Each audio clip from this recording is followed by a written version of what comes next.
Hi there. We're moving on in our video series, ESG, acronym to action, with the final letter in the acronym, and that's G. And G stands for governance. So we're going to talk about governance today.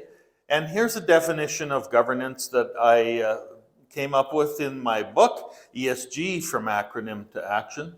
As an organization, we need to be nimble enough and aware of the change that's occurring around us and respond to it in such a way that we don't allow the regulation and the governance issues to overwhelm us in our organizations and our companies, but it challenges us to be better and to create and in fact be the change that is necessary in our communities and in our society at large. So on we go with governance. Often, governance is mistaken for something that has to do with the government. And we have to realize that, yes, there are regulations and there are things that we must incorporate into our agreements and into our corporate structure. But government is obviously very much tied into rules and regulation and compliance and the way that we have to execute on something. Compliance is actually not a huge part of the governance strategy. It's one part, but as we've seen with ESG, our governance has to take into account all these different factors. Our governance now needs to be taking into account the environment, taking into account our response to social issues that are affecting our communities. And so we see that we, yes, need to incorporate government and our relationship with that and how we deal with the different rules and regulations that we're governing our companies. But at the same point in time, we have to start beginning to realize that ESG is truly at the heart of it, part of our corporate DNA. Remember, we had that discussion about corporate DNA. We have to start imprinting that on our operations. So when we talk about governance in terms of our operations, it becomes an actual philosophy of how the company is going to operate and work within its sphere of influence. And so concepts of the environmental and social awareness and strategy, they become interwoven into the day-to-day operations.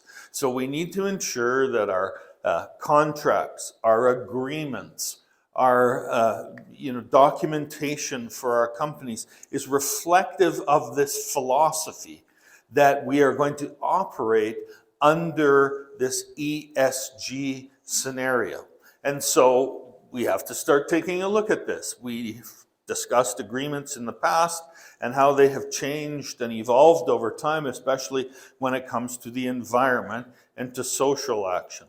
So we need to start looking at writing or rewriting our contracts and agreements so that they can be more reflective of the commitment to environmental and social action.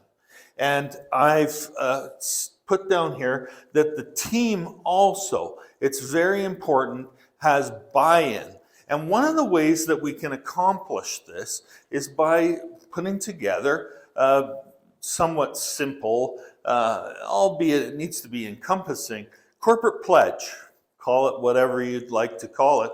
But we need to have an agreement within our team that says we are all committed to working this way. We are committed to the fact that the environment around us is changing and we need to be responsive to that. We are committed to the fact that around us in society, social action is becoming something that we need to think very seriously about. So this is a tangible way that we can take a look at governance and we can begin to start to structure it in such a way that we present it to our team and to our stakeholders. That's also very important. Remember, we discussed stakeholders. So it's one thing to get the team buying in, but if the investment community that's backing us or investing in our company or the community at large or advisors within that, if they're not in tune with what we're trying to accomplish as an organization, this will make it more difficult for us to be able to work with them to move our company forward into the direction that we need to with regard to ESG. So fundamentally, we need to be united in the fact that our contracts, our agreements, our documentation, our paperwork, the things that guide and direct our corporate structure, all these things need to be looked at.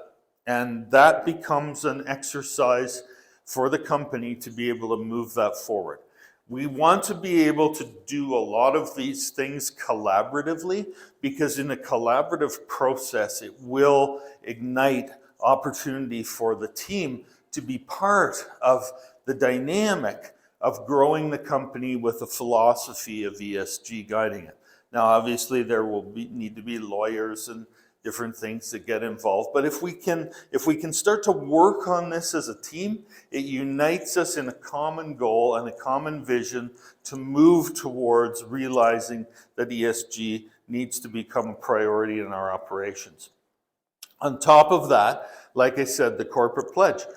Sit down in your groups or your different departments and work on what that would look like. Okay, this is a way for us to be able to move together, united in a common vision. You know, back a few years ago, in sitting down with employees at one point in time, needed to discuss the concepts of climate change and the fact that our company was directly involved in that. So we got together and sat down and talked through some of these things. Now, there were some that I won't say were deniers or doubters, but they had questions, and so we needed to address some of that before we really had our vision statement and where we wanted to go in unity. And that's critically important. Like I said, governance is about your corporate DNA, and it's about moving the company forward in a positive direction where everyone is committed. I don't mean, and this is something that I want to stress, this isn't about sort of a servitude or falling into line or lockstep in some sort of thing. That's not what this is about. This is about ensuring that we present a unified organization, company, to the society and community at large around us. I can't stress enough how critical that is. And it starts with taking a look at the fundamentals of our corporate structure and our corporate documentation, and then moving that towards a vision statement or corporate pledge, which everybody needs to sign on to. And that, in my mind, is very important because we need to work together. Again, at the very heart of ESG, and I've said it several times, I'll continue to say it, is the concept of community. And there's our community, our working community, the people that we see every day and interact with and work with. And then obviously there's the community at large, which is where we work and operate and live.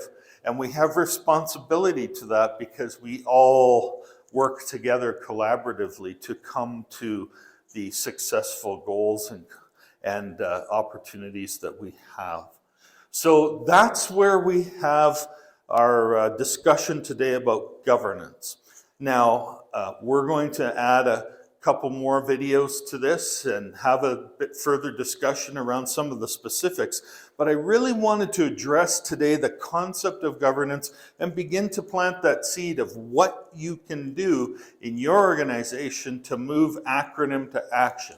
And on the governance front, this is exactly how we need to proceed. We need to take a look at our documentation. We need to work together with the different departments in our organization to see how those different things are structured so we can have a collaborative process prior to it having to go to lawyers or more formal process. And we need to sit down together and collaborate to come to that corporate pledge. Big, important part of that, moving our companies forward and presenting that united front. It's great to be with you once again in this video. See you in the next one.